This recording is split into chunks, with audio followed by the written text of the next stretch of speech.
ونصلي ونسلم على رسوله الكريم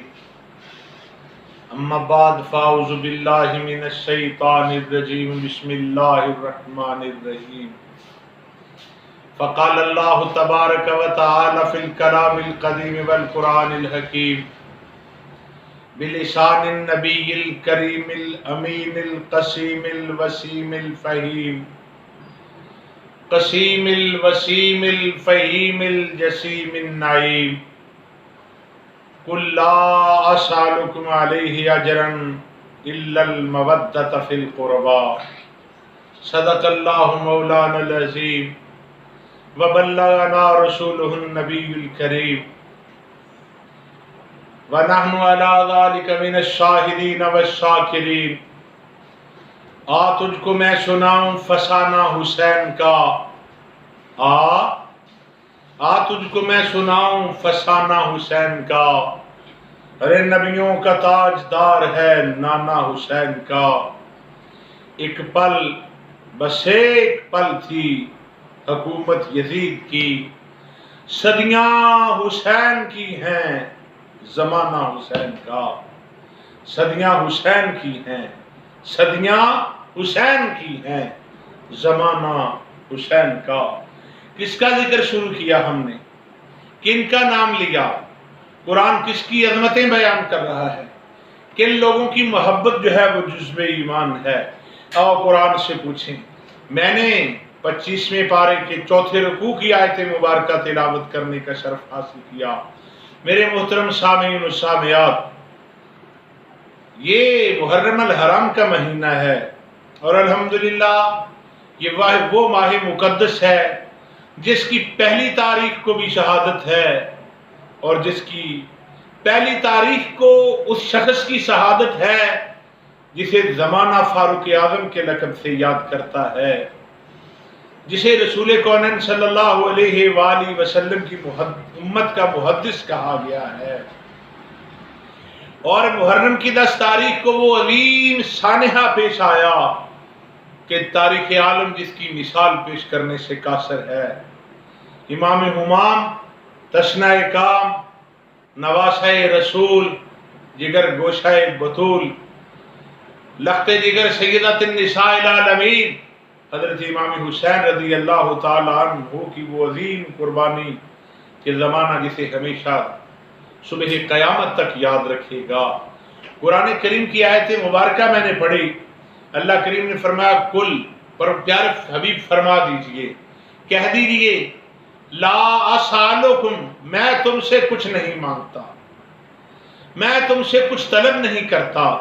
میں نے تمہیں ایمان دیا ایقان دیا قرآن دیا رمضان دیا بلکہ یہ کہ رمضان کے مالک رحمان کا پتہ عطا کیا تمہیں توحید کی شمع عطا کی تمہارے قلوب کے اندر شمع توحید و رسالت کو روشن کیا میں اس کے بدلے کچھ نہیں مانگتا میرے بدلے تمہیں اولاد ملی شان و شوکت ملی عزت ملی عروج ملا زمانے کی حکومتیں ملی خلافت ملی مقام ملا میری وجہ سے تم نمازی ہوئے حاجی ہوئے مجاہد ہوئے غازی ہوئے صحابی ہوئے قرآن نے تمہارے تذکرے کیے قرآن نے تمہاری عظمتیں بیان کی اگر میرے صحابہ کی باری آئی تو رب ذوالجلال نے ان کا ذکر کیا اور فرمایا رضی اللہ عنہم ورضوا عنہ اگر میری امت کی باری آئی تو فرمایا کنتم خیر امت اخرجت للناس تم بہترین امت ہو بہتر نہیں تم بہترین امت ہو جنہیں لوگوں کے درمیان سے نکالا گیا ہے جیسے دودھ سے کریم اتار لی جاتی ہے اس طرح تمہیں تمام امتوں سے تمہارا انتخاب کر لیا گیا ہے مگر یہ کس کے سبب ہوا یہ میرے سبب ہوا کہ میں اللہ کا حبیب ہوں اللہ کا رسول ہوں یہ سب کچھ تمہیں میری وجہ سے ملا لیکن یاد رکھو میں اس پر تم سے کچھ نہیں مانگتا کوئی معاوضہ کوئی ریٹرن کوئی اجرت کوئی روپیہ پیسہ کوئی مال و دولت کوئی جاہ و حشمت کچھ نہیں مانگتا میں بلکہ حق تو یہ ہے کہ میں مانگنے کے لیے آیا ہی نہیں میں تو عطا کرنے کے لیے آیا میں تو خالی جھولیاں بھرنے کے لیے آیا ہوں اللہ کے فضل سے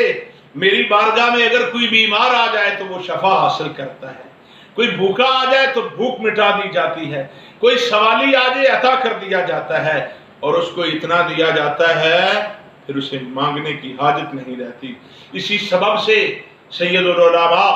بریلی کے تاجدار مولانا الشاہ احمد رضا خان علیہ رحمت الرحمان نے فرمایا،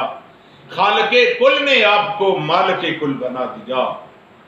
دونوں جہاں ہیں، دونوں جہاں ہیں آپ کے قبضہ اختیار میں تو وہ ہوں۔ میرا اللہ مجھے فرما رہا ہے انا اعطینک الکوثر، پیارے رسول ہم نے تم کو کوثر عطا کی، کثیر نہیں، اکثر نہیں، کثار نہیں، بلکہ کوثر عطا کر دیا۔ میرے اللہ نے تو مجھے فرمایا کہ میرے حبیب اگر تم چاہو تو مجھے میری رحمت کی قسم ہے یہ مکے اور مدینے کے پہاڑ سونے کے بنا کے تمہارے ساتھ چلا دیے جائیں۔ میرے رسول نے فرمایا کہ مجھے زمین و آسمان کے خزانوں کی کنجیاں عطا کر دی گئی ہیں۔ ارے میں مانگنے کے لیے نہیں آیا، میں تو عطا کرنے کے لیے آیا ہوں۔ میرے رب نے تو میرے بارے فرمایا ہے وَوَجَدَكَ عائلاً فَأَغْنَىٰ، پیارے رسول ہم نے تم کو حاجت مند پایا، ہم نے تم کو ضرورت مند پایا تو ہم نے تمہیں اغنا کر دیا، غنی کر دیا، اتنا عطا کیا کہ تو لوگوں کو عطا کرتا ہے۔ مکے والے لوگ کہا کرتے تھے محمد اتنا عطا کرتے ہیں، اتنا عطا کرتے ہیں کہ فقیری اور غریبی کا ڈر نہیں رکھتے۔ اسی لیے رسول اللہ صلی اللہ علیہ وسلم نے فرمایا واللہ یؤتی انا قاسم، میرا اللہ مجھے عطا کرتا ہے اور میں آگے تقسیم کرتا ہوں۔ بریلی کے تاجدار مولانا شاہ احمد رضا خان علیہ رحمت الرحمان کے چھوٹے بھائی مولانا حسن رضا خان فرماتے ہیں منگتا تو ہے منگتا، کوئی شاہوں میں دکھا دو، منگتا تو ہے منگتا، کوئی شاہوں میں دکھا دو، جس کو میری سرکار سے ٹکڑا نہ ملا ہو۔ منگتا تو ہے منگتا، کوئی شاہوں میں دکھا دو، جس کو میری سرکار سے ٹکڑا نہ ملا ہو۔ اور آتا ہے فقیروں پہ انہیں پیار کچھ ایسا، آتا ہے فقیروں پہ انہیں پیار کچھ ایسا، خود بھیک دیں خود کہیں منگتے کا بھلا ہو۔ بس میں تم سے مانگنے کے لیے نہیں آیا، میں تم سے جو کچھ دیا اس کے بدلے طلب نہیں کرتا۔ ہاں ایک بات ضرور ہے کہ الا المودۃ فی القربیٰ، تم نے میرے قریبیوں سے مودت و محبت کرنی ہے، تم نے محبت خالی نہیں کرنی، مودت کرنی ہے۔ یا رسول اللہ مودت کیا ہے؟ فرمایا مودت یہ ہے کہ بندہ محبت تو جس کے ساتھ محبت ہوتی ہے اس کے بغیر بندہ زندہ رہ سکتا ہے، جس کے ساتھ مودت ہوتی ہے اس کے بغیر جینا بھی مشکل ہو جاتا ہے۔ مچھلی کو پانی سے محبت نہیں مودت ہے، اسے پانی سے باہر لے آؤ گی تو مر جائے گی۔ فرمایا تم نے بھی میری اہل بیت سے مودت کرنی ہے کہ اگر اہل بیت کی محبت ایک منٹ کے لیے تم سے علیحدہ ہو یا تم اہل بیت کی محبت تمہارے دلوں سے ایک منٹ کے لیے علیحدہ ہو تو تمہاری موت واقع ہو جائے۔ رسول کونین صلی اللہ علیہ وسلم کے غلاموں، نبی کونین صلی اللہ علیہ وسلم نے فرمایا تم میرے حیدر کرار کے قدم پکڑو، تم میری فاطمہ الزہرا جنت کی تمام عورتوں کی سردار میری شہزادی کے دامن عفت و عصمت سے لپٹ جاؤ، میری بیٹی کی توقیر کرو، تم حسنین کریمین کی عزت و توقیر کا خیال رکھو، میرے شہزادے جنت کے جوانوں کے سردار ہیں، یاد رکھ لو جو میری اہل بیت سے محبت۔ یہ تو اللہ کا حکم ہے کہ اللہ فرما رہا ہے پیارے حبیب ان سے کہہ دو، آپ ان سے فرما دیں کہ میری اہل بیت سے محبت و مودت کریں۔ خود رسول کونین صلی اللہ علیہ وسلم نے فرمایا من مات علی حب آل محمد مات شہیدا، کہ رسول کونین صلی اللہ علیہ وسلم نے فرمایا کہ اہل بیت اکرام کی محبت پر جو مرا وہ شہید مرا۔ نبی کونین صلی اللہ علیہ وسلم نے فرمایا من مات علی حب آل محمد مات مومنا، جو رسول کونین صلی اللہ علیہ وسلم کی آل کی محبت میں مرا وہ دنیا سے مومن گیا،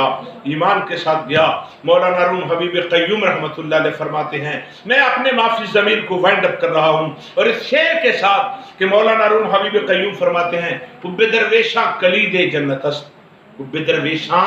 کلید جنت است، دشمن ایشاں صدائے لعنت است۔